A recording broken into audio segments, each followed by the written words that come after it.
เป่าไปกันไอ้ยาไปเที่ยงขอทันทางของการเห็นวันเวลาเป็นผู้ขยันทุกมือทุกวันโบสถ์นักพัฒนา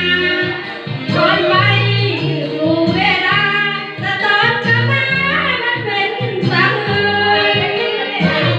ทำแดนดูดูละมงเวลาขอโทษด้วยพัฒนาไอ้เวลาบางครั้งบางที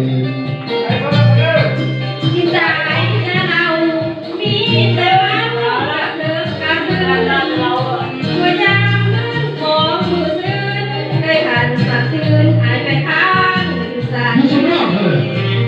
เดินป่าแล้วไหนเดินติดเล็กใจซุ่มแซวเล็กน้อย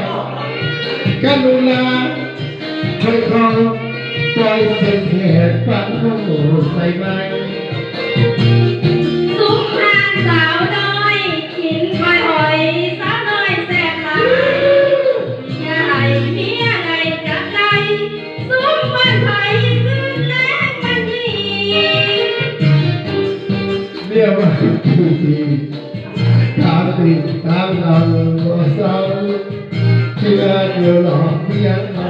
สมัยเป็นสาวเราคนใจดีสักเบาเล่นไป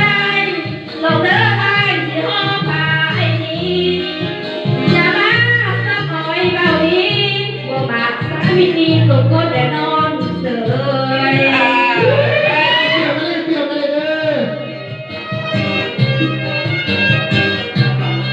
เอาไว้เรื่องเราทำงานนะ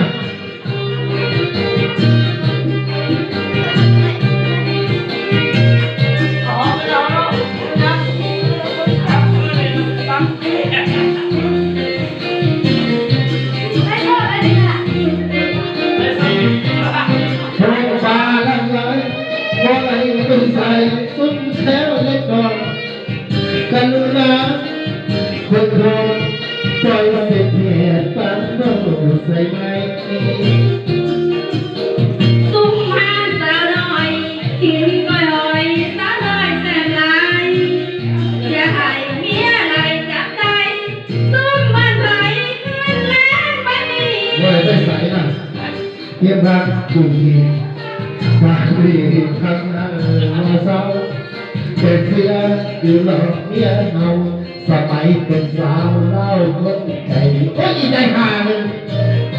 ถ้าเบาเพียงไรลองเอ้ยเสียวพาให้มีอย่ามาสักหน่อยเบานี้บ่มักสามีตัวหัวและลูกหลาน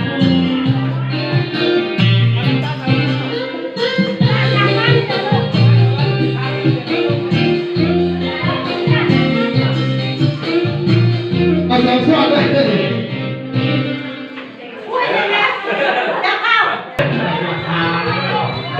ลูกค้าเจ้าจัดมาดีแย่นี่นะฮะบุกหักตาลีชิวดำชิวลงคนตากลองทุกสุขพอดีฝ่ายใดได้เป็นสามีหักหอมบาดีมีรักมุสลาคนสวยโสภาบุกกาที่นั่นเองวันเห็นมาพบคนงามเหงื่อเย็นไออยากเป็นเจ้าของหัวใจอยากมารักมันสัมพันธ์กับน้องสาวใหม่เห็นแล้วอดกันบอกว่าหัวใจไอ้แท้จะบ้าสาวสีดอกแค่งามแท้เด้สมคำเท่าสางงามกว่ายิ่งในโลกาดำมาลาเขาเพชรใจหากใครได้สมดุมดองนั้นก็โดนให้สุขคำผู้หากกะไว้งามเลือกใจแท้เด้อคนดีสมใส่โสภีคุณลักษติหลบผ้าสบาย งามจะเห็นวัดสุดวงพระจันทร์สวยละวันเรียงในนภาไออยากมาก่อนปักทองจากน้ำแก้วตาอยากแก่คุณบ้านเป็นอาหารบ่สมกันดาสาวสีหลอกแก่เอาเกี่ยวกันได้ไหมครับเกี่ยวแล้วก็ยิ้มสักกันเลยเด้อใครไม่ยิ้มหากินก็หมา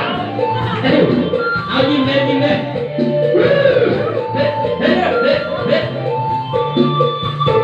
แต่ข้าจะเป็นคนเอาเลยสาวสีดอกแดงงามแค่นี้ต้องเขาสางานตัวยิ่งในโลกาจังมาลาเขาพูดชื่นใจทำให้ได้สมดุมดองแต่ก็ดมเพลงสมรักผู้ผ่านเก่ามางามน้ำใจแค่น้อยที่มี เอาหน่อยนึงบอกเอาหน่อยเลยหน่อยเดี๋ยวเราอิ่ม เสยโสพีคุณละสติหลอกตาอยากเป็นเหตุ